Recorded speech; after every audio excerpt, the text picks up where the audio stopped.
I am so excited to introduce our closing keynote speaker. She is a woman in STEM. She is an aerospace engineer, and she lives with type 1 diabetes. She also works at NASA.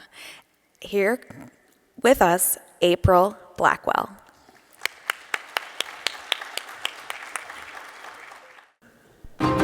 T-minus 20 seconds to countdown. Guidance is internal. All systems go. T-minus 10, 9, 8, 7, 6. Main engine ignition. 3, 2. Hold. Flight. There's been a critical malfunction. It's the pancreas. It's type 1 diabetes.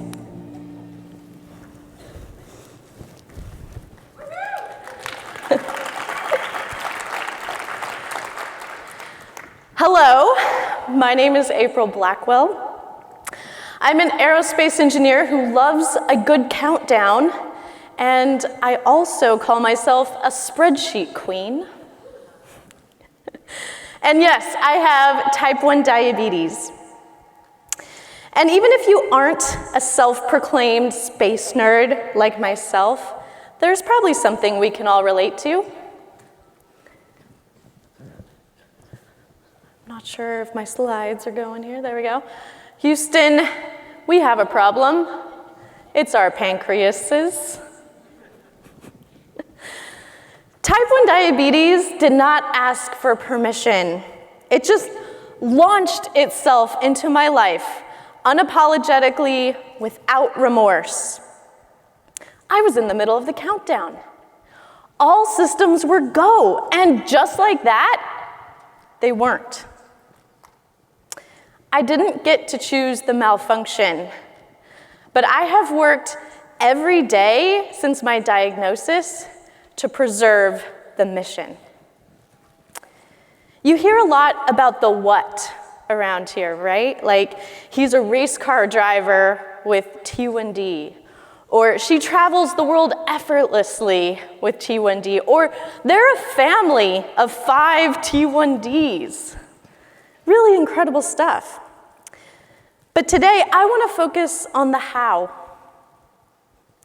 Because the how is where we find commonality.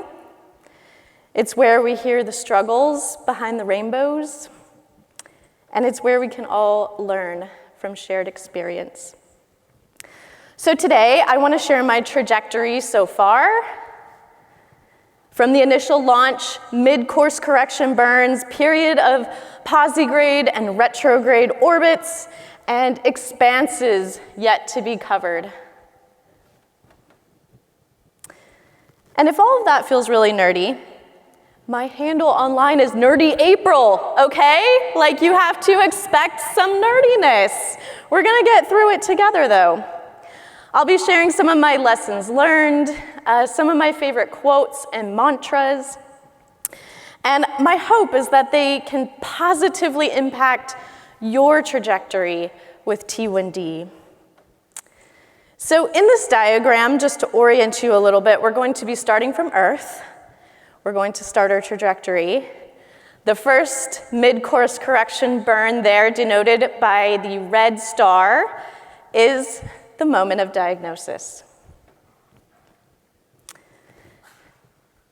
Of course, there's going to be a Star Trek quote. You should expect nothing less from Nerdy April. And this one, it kind of hits home. We learn our greatest lessons when we pay a heavy price. Diabetes is the price of admittance here. And so today I just want to talk about something we're all familiar with in one way or another. When your body has its own mission plan, how do you still chase your dreams? It's time to change a no into a go for launch. Don't worry, there's going to be lots of nerdy puns like this, okay? So you can write them down. All right. In order to understand my trajectory, we really have to start half a lifetime before my diagnosis. Just a few days shy of my 5th birthday, my parents loaded my sister and I up for a little trip over to Edwards Air Force Base in California. And we got to see the Space Shuttle Discovery coming back from STS-42. I remember being there in the desert. These were some of my earliest memories of anything space-related, and it turns out they really laid the foundation for my life's passion. I remember as the space shuttle came down very rapidly, hearing the double sonic boom. That is what happens when the space shuttle re-enters the atmosphere. And I remember standing against a chain link fence. This fence went all the way around the airfield. And I remember just pressing my face up against the chain link fence so hard because I just wanted to be part of this moment. I wanted to soak it in, and somehow pressing my face against the chain link fence felt like a way to magnify the experience. I remember asking my parents so many questions. And now I have a son of my own who asks many questions, so maybe this is payback, I guess. But I remember asking, what was space? How many astronauts were on board? Did the space shuttle visit planets? Did it come back to Earth the same way that it launched? How did it launch? Where did it launch from? Who were those people on board? And how do you get that job? Yeah, I decided right then I was going to be an astronaut.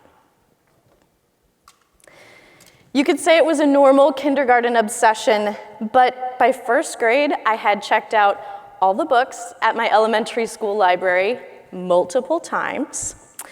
I got up early to read the newspaper, hoping that there might be a little snippet of something about space that I could clip out. And perhaps my nerdiest trait of all time was, instead of getting up early on Saturday to watch cartoons, I got up to watch the news. Because I just wanted to see if there was anything on the news about space. If there was a space shuttle taking off or landing, or if there was a probe going out to Jupiter, or just anything that I could learn about space. It's honestly a true story. You can ask my parents. So, in 3rd grade, my mom signed me up for a local space camp. It was sort of a month-long experience of elementary school kids, and we got to learn about computers for the very first time. In fact, when my family got our very first family computer, it was me who put it together for them because I was the only one exposed to computers at the time. I also built my very first iteration of Bob. I built many Bobs over the years, but this is my very first iteration of a robot named Bob. I also have a lot to thank my dad. He became a novice rocket technician, so we built lots of model rockets together. And I just really look back fondly on this time I had with him, because as we were building these rockets and talking about the mechanics of putting these together and putting the engines together, building the launch pad and running, the long string to where you were going to launch, we would talk about his experience with space. And he actually grew up in a very small town in Iowa, a farming community. His parents actually did not even own a television, so when man first landed on the moon, they had to load up their car and go to his grandparents' house to witness the event. But we also talked about astronauts. He was, of course, a fan of the right stuff, and we talked about military test pilots and what the astronauts looked like in the original Mercury 7. Then we talked about what astronauts look like now, or back then. They were different people. They weren't just military test pilots. They were engineers, doctors, and scientists. So I really was determined to lean into this astronaut dream full force. So the lesson kindergarten April taught me was chase your passion relentlessly. Find it and chase it. And if you feel stuck today, because I know sometimes even as adults, maybe we can't remember what that passion was, think back to that time in your life. What excited you? What got you out of bed on Saturday morning? Was there a role model who captivated you? What would you do if nothing could stop you? All right, we're going back in time, back to 1998. And if you weren't born yet or you need a refresher, we'll just go through some of those. Titanic was the movie that year. All of our hearts went on for Leo, right? Very exciting. We also had Windows 98. All right, this was the first time you could connect multiple monitors. All right. Man, cool stuff. A little closer to my heart, late in the year, the first 2 modules of the International Space Station, Zarya and Unity, were launched. And one more little thing. This 11-year-old was diagnosed with type 1 diabetes on December 30th. And just like every girl who wanted to dwell on Leo in Titanic, I want to take just a moment here to acknowledge what felt like my entire ship sinking from hitting the diabetes iceberg. What I remember is really the common symptoms: insatiable thirst, frequent urination, like frequent, guys. And I was extremely fatigued. Like I said, it was December 30th, and usually during Christmas time, my grandparents would come to visit us. And when my grandparents came, it meant we could stay up late, we could play card games, and we could eat all the Christmas treats we wanted. But I just couldn't hang that year. I was so tired. I remember barely making it to bed and then waking up multiple times during the night just to go to the bathroom.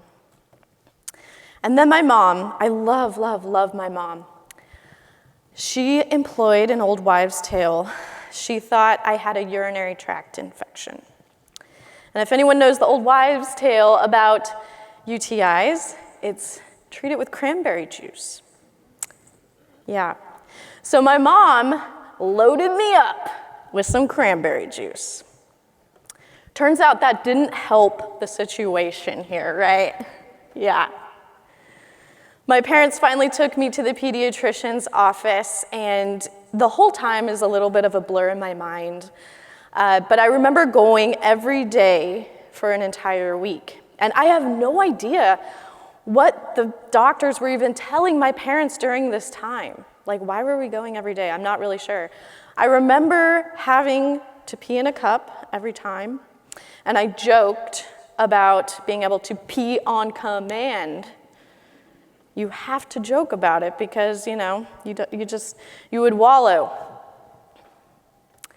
But I remember on the last day, a nurse came in and she had a glucometer, and they said they were going to test my blood sugar. I have no idea what that meant.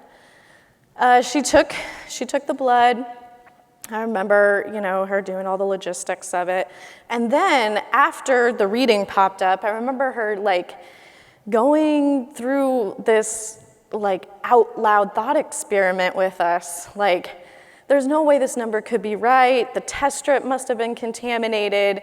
Maybe I didn't do the alcohol swab right on her finger. This glucose monitor probably isn't calibrated right. She was just spewing this, and we were all like, I don't know what you're saying.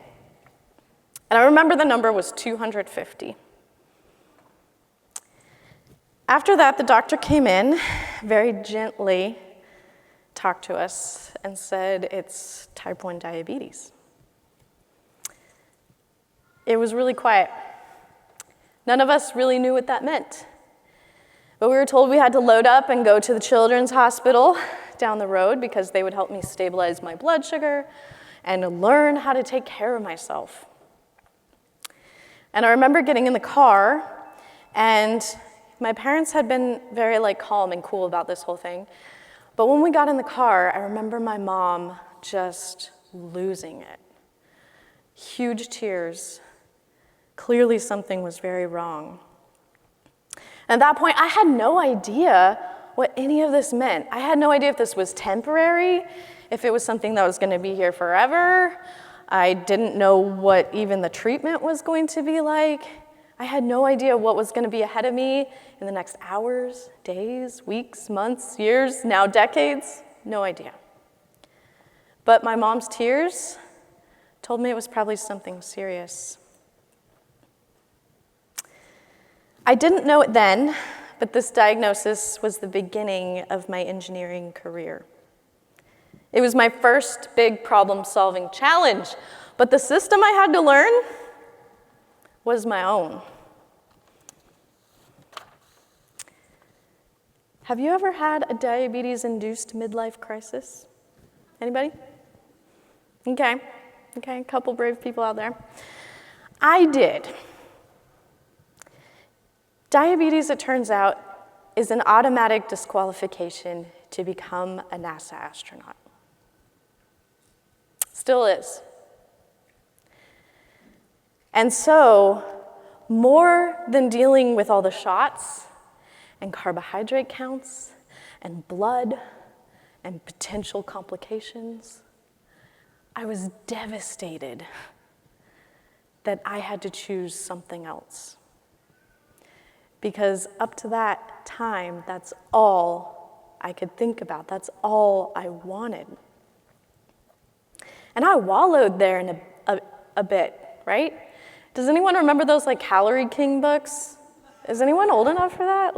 I'm not out here on an island, right?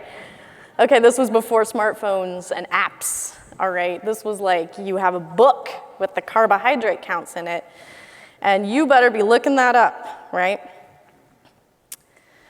I hated looking up the carbohydrate counts. I hated mixing my NPH and regular insulin in the morning. I hated only having 70 carbs for lunch because lunch food has so many carbs. I hated eating at specific times and having to have snacks at times within 5 minutes. It was just really, really overwhelming. And throughout junior high and high school, I had some of these experiences that sort of highlighted my difference, right? In junior high, I got my first insulin pump, and I remember the security guard running over to me, "Whoa, whoa, whoa, you can't have beepers on campus." Pfft. Whatever, dude, I'm not cool enough for a beeper. This is my insulin pump, right? And I remember in high school, I was the drum major in the marching band. I had a similar cape like this. And my mom actually got special permission to sew a little pocket in my marching band uniform. But in junior high and high school, everyone has something they're going through, right? There's stuff everyone is dealing with. So it wasn't a big deal that I had diabetes. And back to that diabetes-induced midlife crisis, it was short-lived. I couldn't get space out of my mind. And I decided, even if I couldn't be an astronaut, I had to work in space. My parents were also incredibly supportive. This is a fun little throwback article, back when we had print newspapers. Man, I feel kind of old today. This was from the Mesa Tribune, a local newspaper where I grew up, and they did this little article on me. It was so cute back then. But a couple little quotes from it that I just want to share. It starts off, the article says, "April has diabetes, which requires insulin shots 3 times daily. NASA doesn't allow diabetics in space." And it goes on to interview a NASA public affairs officer and a few more quotes from me. And then at the end, there's a little quote from my parents. Her parents are encouraging, it says. April has never ceased to amaze me in the obstacles she has overcome, said her father. I would anticipate she could do this, travel in space, too.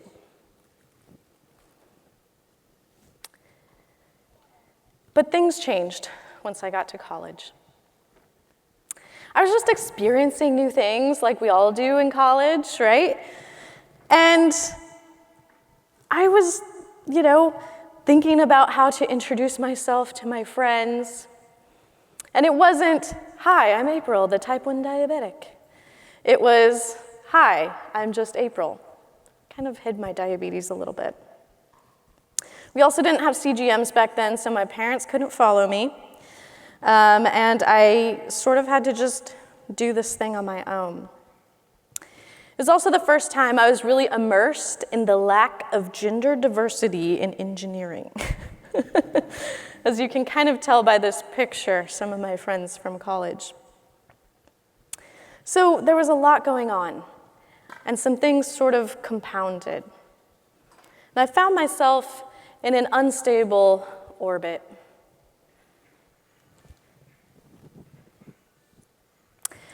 I actually experienced my lowest diabetes point during college. And it was not my best moment, but I want to share it with you. I actually decided at one point that I didn't have diabetes. And I was on an insulin pump, so I just sort of took insulin when I felt like it, and I didn't test my blood sugar for about 2 weeks. I don't recommend this, by the way. At the end of the 2 weeks, I had an endocrinologist appointment. For some reason, I still went to that. I'm not sure why. I thought that was important, but not the managing the diabetes part. And I remember getting an A1C check. She took the blood, she ran the test, she came back and she was like, whoa, your A1C is so good. Like I don't remember what the number was, but I remember it was something amazing, like too good. And I told her, that's not right.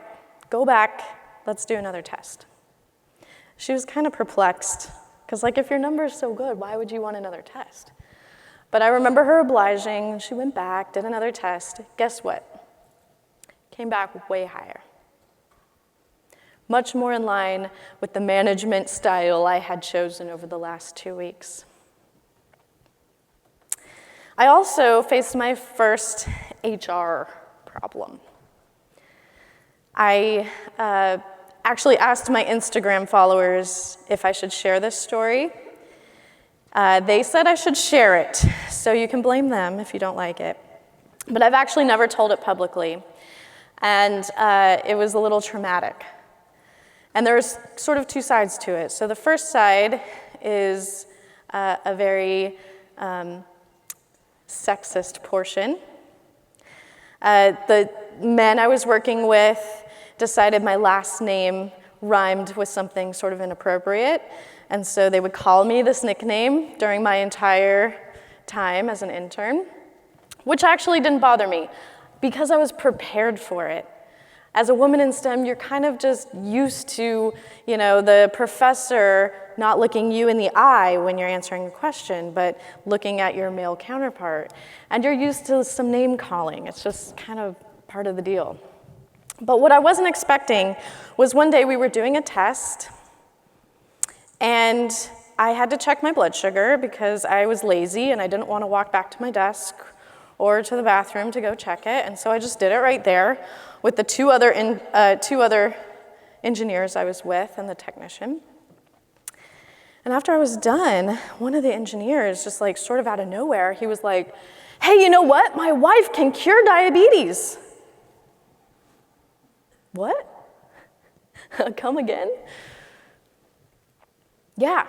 He told me that she was a homeopathic doctor and that she had cured people of diabetes. And that if I wanted to have my diabetes cured, he could talk to her and she could tell me how to do that. Yeah. So we kind of went back and forth, and I explained to him, I have type 1 diabetes. My pancreas, it doesn't make any insulin.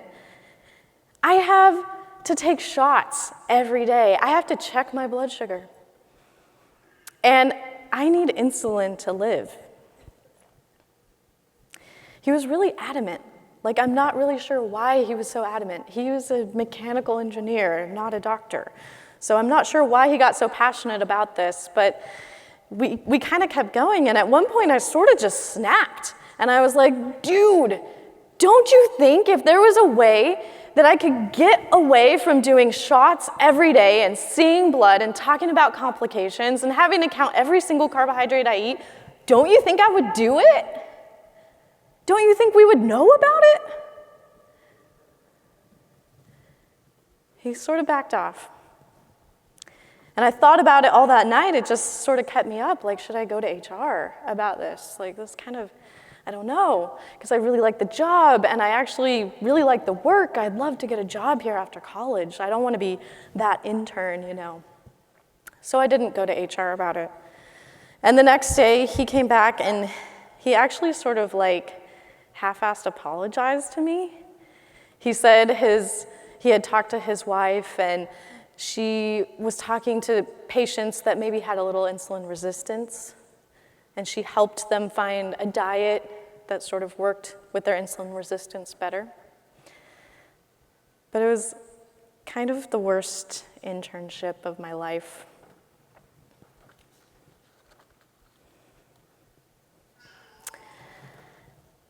All right, I'm gonna go past that. This is kind of what I felt like after the experience. Maybe this resonates with you too. It's possible to commit no mistakes and still lose. That is not a weakness, that is life. Captain Picard with the truth bombs, everyone. He's definitely a superhero to me. Around the time I graduated from college, NASA was actually winding down the space shuttle program and laying people off instead of hiring them. So I had to do a little pivot. And after several interviews, I actually decided to move halfway across the country to Huntsville, Alabama. And we're going to talk about that job in a little bit, but I want to talk about some of the struggles I had with just moving across the country. It was the first time I had a real job. It was the first real introduction to managing my health care and personal health insurance, which is tricky. And my first visit to an adult endocrinologist, and I was truthfully absolutely in over my head. So this next correction is actually breaking out of college and finding more challenges as a full-fledged adult with T1D.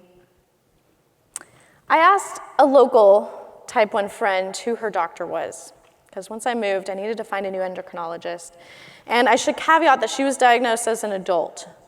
So she had never been to a pediatric clinic. And she gave me her doctor's name. I made an appointment. I started writing down a list of everything I needed to talk to him about, of course, prescriptions and sort of the mail order pharmacy and my diabetes tech and kind of where I wanted my diabetes management to go. But the bottom line up front, the bluff, as they say in the military, it was a horrible experience. And I'll tell you why. This doctor that I went to see was not anything like the pediatric doctors I had seen. The pediatric doctors were friendly. They had experience with T1 tech. They were eager to suggest new therapies or help me figure out an out-of-family trend line. But here, I felt uncomfortable, unheard. I felt shuffled into the one-lane road of diabetes management that this particular doctor was comfortable with. He also had me wear sort of an early version of a CGM. I didn't have a receiver, so I couldn't see any real-time data. So I came back to the office a week later. He took it off, looked at the data, or downloaded it or something. And then we had a follow-up appointment. And at the follow-up appointment, of course, I'm an engineer. I said, can I see the data? He said, no. I was like, that's my data. That's data from my body. I should be able to see that data. No. And he gave me very generic advice. He said, oh, based on this trend, we need to increase this basal rate, or you need to maybe eat a lower carb snack at this time. And I was like, but what are you basing this on? You have no context of my life. You don't understand what I'm doing at work all day. And I don't trust you that the things you're recommending are actually going to help my management. Because I was dealing with so many other life variables, I kept going to him for about a year.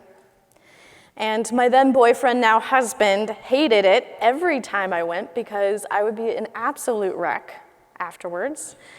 Almost every appointment, I would end up crying in my car because I just felt awful. I don't want to share these low points of my life to stress you out. I want to share them because they're a big part of my story. They shaped who I am with this disease. They shaped my perspective of living life with this disease, and they continue to motivate me to spend time mentoring others and talking and being a role model that others can see themselves in. And you know what? The only place to go from this area of my diabetes story is up, which is the only place that I've ever wanted to go for pretty much my entire life. So now I'm going to tell you about a group of men, yes, entirely men, that became a set of champions I never could have imagined. I told you before that I moved to Huntsville, Alabama after college, and what I didn't tell you was my new job. My first real job, I was a flight test engineer for the Army. And if you look really, really close in this picture, you can actually see a Dexcom up on my upper right-hand shoulder, I guess. It was that old-style black pouch that the receiver used to come in. Yeah. I made it clear during my interview that I had type 1 diabetes. And they talked to me about, you would be actually flying on board the experimental helicopters, and you would be telling pilots what to do. And part of that was getting an FAA medical clearance. Never done that before. They didn't seem too concerned that I had type 1, and they actually sent me an offer the very same day I interviewed, which felt like a win. And while it wasn't NASA, I was so excited about this job. I thought it was so cool that I could fly on helicopters and get to actually touch the equipment that I would be helping to develop. After getting my IT equipment set up and finding out where my bathroom was, and I say my bathroom because I was the only female in the group, so it was mine, I scheduled my aeromedical examination. I went to this really small office, and I remember sitting in the waiting room, and a man came to sort of the threshold of the hallway, and he said, "April." Turns out that was my hearing test, and I passed. If you could hear him say your name in a whisper, you automatically got a pass on the hearing test. Yep, very scientific. I actually passed all the tests with flying colors. It was fine, except for one thing, right? This is a disqualifying disease, right? He said. I thought I could get a waiver for it. Yeah, technically, but I have no idea how that works or if they even grant those. Great. Another obstacle. And now I had moved halfway across the country to maybe get denied the job that I just signed up for. I talked to the other engineers and pilots in my group about the appointment, but they were really, really encouraging and supportive, which was going to be very important. Because for 6 long months, I went back and forth with the black box of the FAA, to try to figure out if I could get a Class 3 medical clearance. I called the hotline every single day, and I couldn't talk to the doctor, but I got this, it's in review status of my waiver. I didn't know anyone else in real life or online at that time that had received the waiver successfully, so I actually started writing this on my blog back in the day when I had a blog. I used lots of self-deprecating humor and talked about, how I was going to get through this problem. I'd give updates every time I got a letter, but it was always just requesting more information or more letters from specialists. I was finally one day sick of the back and forth letters with the FAA, so I called my parents. I said, hey, can you run down to the hospital and get a copy of all my medical records from when I was diagnosed with type 1 diabetes? No my chart back then, right? So my parents send me this envelope. Literally, it was probably 2 or 3 inches thick, a stack of papers. And it had everything, literally every piece of paper. My mom used to fax in my blood sugars. Those were in there, yep. We had nurses' letters, we had prescription changes, we had, letters to go to diabetes camp, we had everything. And I decided I was gonna kill the FAA with data. So I copied literally every single page that my parents sent me, and I sent it to the FAA. And I also typed up a little note. I said, hey, I've given you everything I got. I don't know what else you need from me. A month later, I got the waiver in the mail. Yeah, it was a big day. So when my friends at work found out, it was like a golden ticket. And they started signing me up for everything, even this. Let's see if it'll play. Yes. This is called the helicopter dunker trainer, okay? And this is actually a clip from a Discovery Channel show where they followed some soldiers. This is the exact pool and everything that I was in. It was quite intense. And you had to have your full flight gear on, so your flight suit, your helmet, your boots. And me, as the flight test engineer, I actually sat in a jump seat between the pilots. So when we ditched in the water, I had to wait for the pilots to exit first, and then I could go out. So I was actually the last person off of this fake helicopter. Also, the very last event in this whole training is ditching in the dark. So this has sort of a night vision goggle sort of look to it, but let me tell you, in the real thing, it's pitch black. It's dark, dark, dark, and they start this wave machine, so there's like these huge waves in the pool. They also have 2 80-mile-per-hour snow-blowing machines on the side of the pool, so that it feels like you're getting the rotor wash from the rescue helicopter during this whole event. And you have to go find the dinghy and deploy the dinghy, and then you have to swim and get in it, and then you have to help all of your Army friends up into the dinghy. And somehow I got in the dinghy first and ended up hoisting all these big Army guys up into the dinghy. And if you can see me out there, like I'm not the biggest person, okay? But the cool thing about this was that I got to talk to the instructors and the doctors, and I got to talk to them about having type 1 diabetes, which is not something they normally deal with. And we had to make a plan for how I was going to actually participate in this activity while having a pump and while having to test my blood sugar. And we came up with this whole scheme where I would, do a few rounds in the pool, and then I would test my blood sugar, and I would rehook my pump back up, and then take a correction if I needed, or have a snack, and we would do it all again. First day was a little rough. Second day was a little better, but we got through it. The experiences didn't stop there. Like I said, they signed me up for everything. So I took the Army parachute course in order to fly in our aerobatic planes, the T-34s.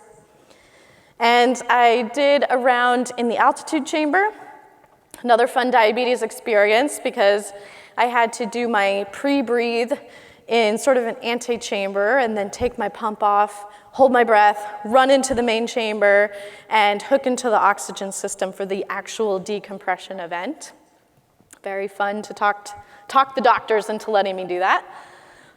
I already mentioned the helicopter dunker training. Also got a chance to attend the Naval Test Pilot School at Pax River. And lots of flight aerobatics. This is actually from my friend Carrie's plane. I couldn't take videos in the actual Army aircraft, but you can tell I think it's a pretty fun time. So I got to attend this course at the Naval Test Pilot School, which was pretty cool. I, again, had to convince a Navy doctor this time that I was A-okay to fly on their Saab training aircraft, and we eventually got there. So I got to fly on their Saab. But at the end of the day, I learned many lessons from my time as an Army flight test engineer. The most enduring was to ask questions respectfully. Instead of just rolling over when someone said no, I used the confidence that I earned in college through some of those traumatic experiences to ask why. What data would you need to make this a yes? What is your real concern, and how can we make a plan to mitigate it? How can we build a plan with some off-ramps in case I go low or I need some extra time? Is that regulation based on managing diabetes with finger sticks and injections, or what would change if we added a CGM? Let's solve the problem together. The next mid-course correction burn came during the summer of 2012 when I married my space camp sweetheart. Yeah. Aw. In true nerdy April fashion, we literally met at space camp when we were counselors, and we got married there about 5 years later. But Chris has been with me through some really low diabetes points. Remember the endocrinologist? But he's encouraged me to be brave and confident outside of my comfort zone. Instead of feeling like I'm holding him back, we work together to problem solve the diabetes aspect of challenging situations, like scuba diving and skydiving. Not sure whether there's lots of diving in this, but you get the picture. He's never been grossed out by an injection or seeing blood. And you remember that terrible endocrinologist? It was actually him who did some research and found me a new endocrinologist. She was located about 90 minutes away, and he made every trip with me up to Nashville. She was amazing. She worked part-time in the pediatric clinic and part-time in the adult clinic, and we really just clicked. She was willing to listen to me. This is like a shocker, for a doctor. She actually listened to the narrative about the context of my life and what I was doing and how my blood sugar trends reacted to things I was doing. She was willing to listen to my husband and consider his observations from an independent source.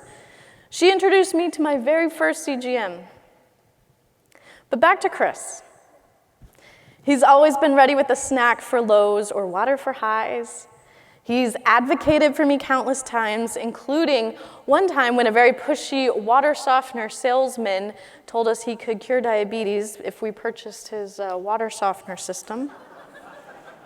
This happens all the time, guys. It really does. He's seen me at my highest highs and lowest lows, figuratively and literally.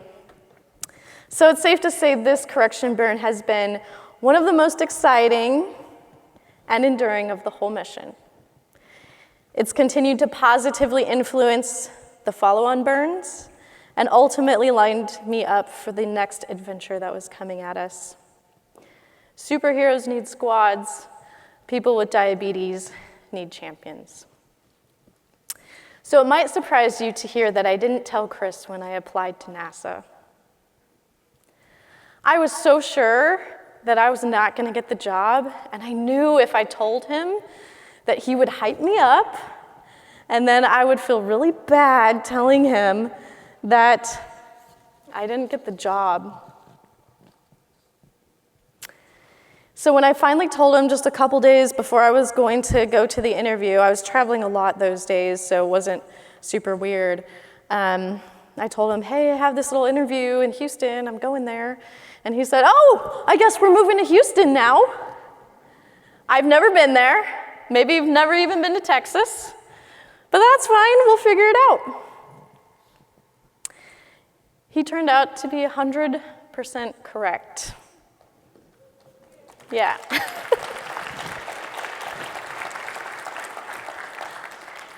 I did get the job. And we did end up moving to Houston so I could start my training to become a flight controller in mission control.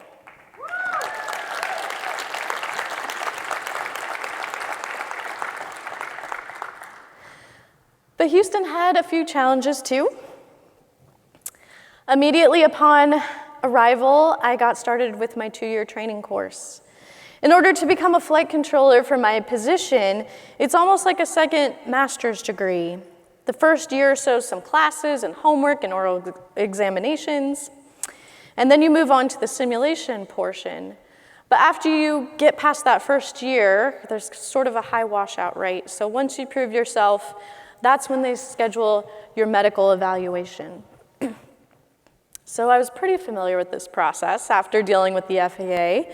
There was a few more tests, more eye tests, a hearing test in a booth this time. Yeah, an EKG, some balance and stability tests, lots of letters from my doctors, urinalysis, blood work, everything. And at the end, I was told type 1 diabetes is a disqualifying condition, which meant that the NASA doctor had to review all these results. She had to get all of the letters from my specialists, and she had to present all that information to a board that would make a medical recommendation. Here we go again. I waited for the results of the board's decision from May all the way till August, when I was finally sent a secure email, and this was inside. NPQ waiver granted, which is a waiver granted for an otherwise disqualifying condition.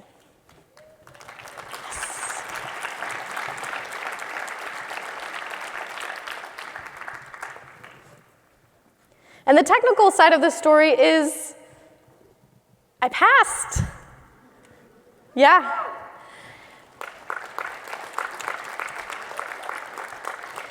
It was a moment of celebration and felt like the apogee of a very complicated and previously uncharted path going all the way back to kindergarten. Now I'm officially certified to fly the International Space Station from Mission Control, where I've logged over 4,000 hours at this console and have guided the station and her crew through over 3,000 orbits. I've done 11 dockings and undocking events, maneuvered her through backflips and pitch-ups, kept her steady through half a dozen spacewalks, and boosted her altitude the same number of times. I've also been kicked from inside twice, being 9 months pregnant, and also had to deal with compartmentalizing named storms as they brewed outside. Of course, I've also had to manage diabetes. And in hundreds of 9-hour increments, I've contributed to humanity's team tasked to explore peacefully across countries, ideologies, and cultures. It's been truly the honor of a lifetime and makes me proud to be both a woman in STEM and an advocate for people with diabetes. And my takeaway here, don't self-eliminate. There were so many times when I could have given in or given up and blamed it on diabetes. It would have been easy to justify. I'm not condoning ableism here. It's more of a you do you attitude. If you want something, be ready to put in the work. Be ready to ask hard questions. Be ready to face sexism or fake cures or assumptions made about you, but don't do those things to yourself.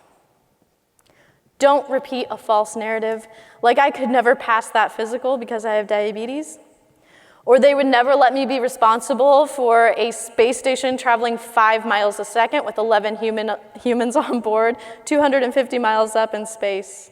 Don't self-eliminate. Don't give diabetes that power. So where does my flight plan go from here? Lately, I've really been trying to pay it forward, to send the elevator back down. And so I get to talk to kids everywhere and adults. I get to coach all-female Lego first teams and talk to students at diabetes events just like this, and even kids in their classroom. It's been really fun.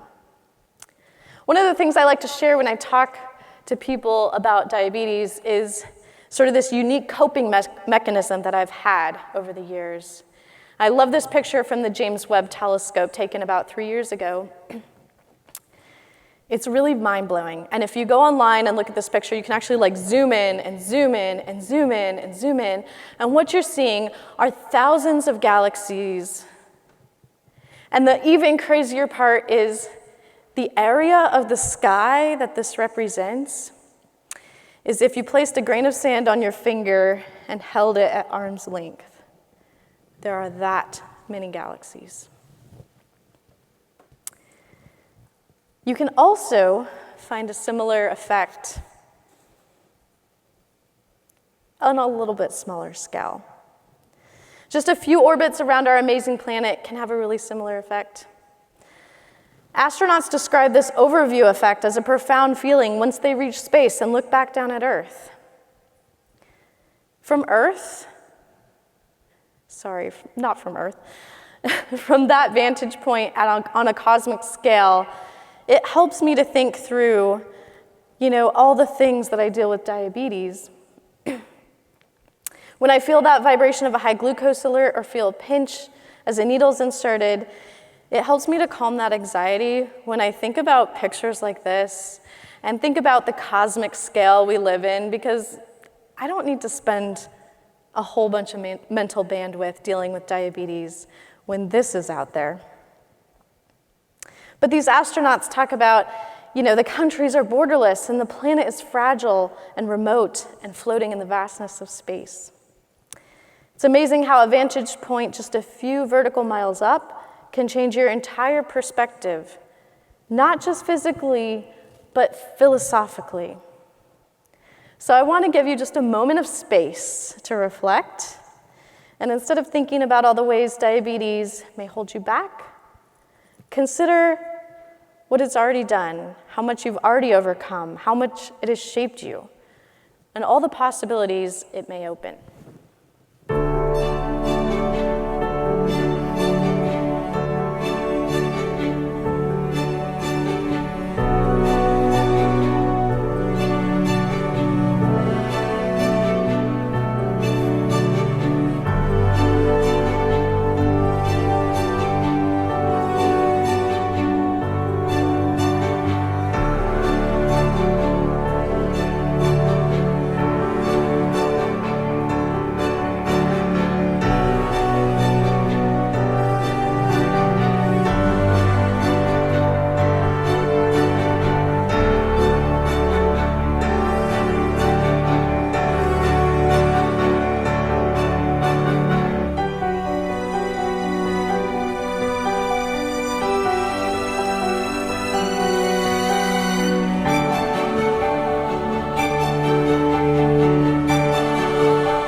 When diabetes gets me down, I think of the April in this picture taken from the cupola of the International Space Station.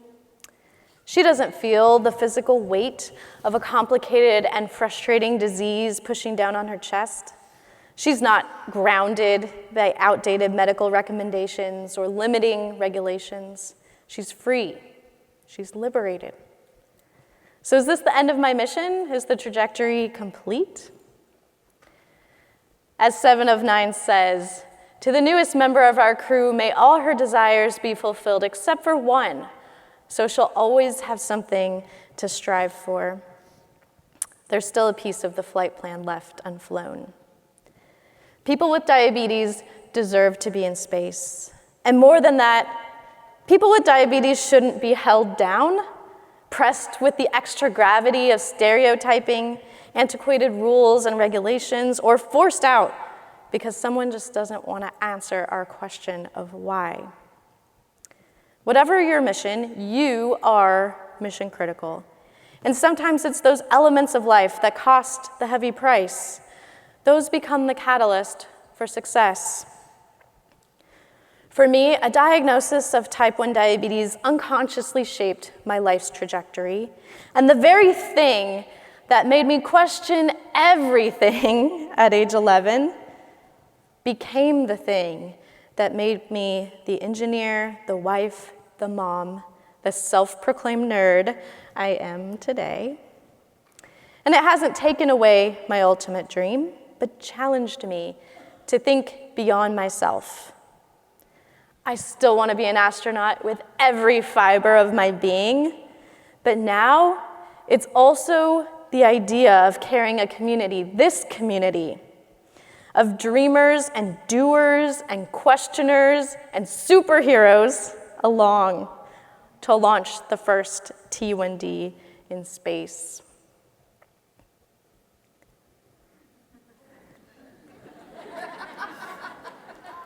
You have to deal with my terrible PowerPoint here.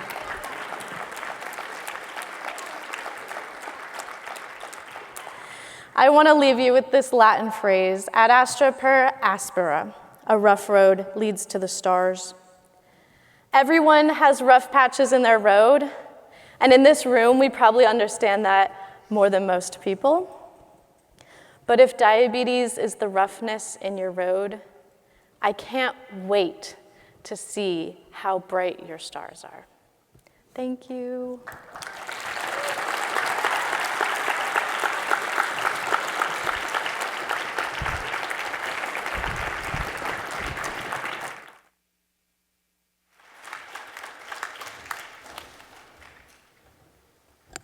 Wow. April, thank you. I have heard a lot of closing keynotes in the last 25 years.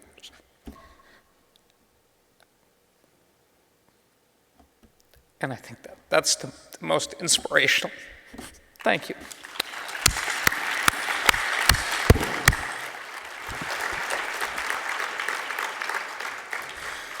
Wow. Thank all of you for being here. This may be the closing keynote, but we're not done. We have 3 wonderful social events tonight. We have a lot of stuff tomorrow, and a closing keynote on closing breakfast on Sunday. I hope you meet with your new friends for life, you share how to keep in touch, and that you also reach for your stars. So thank you.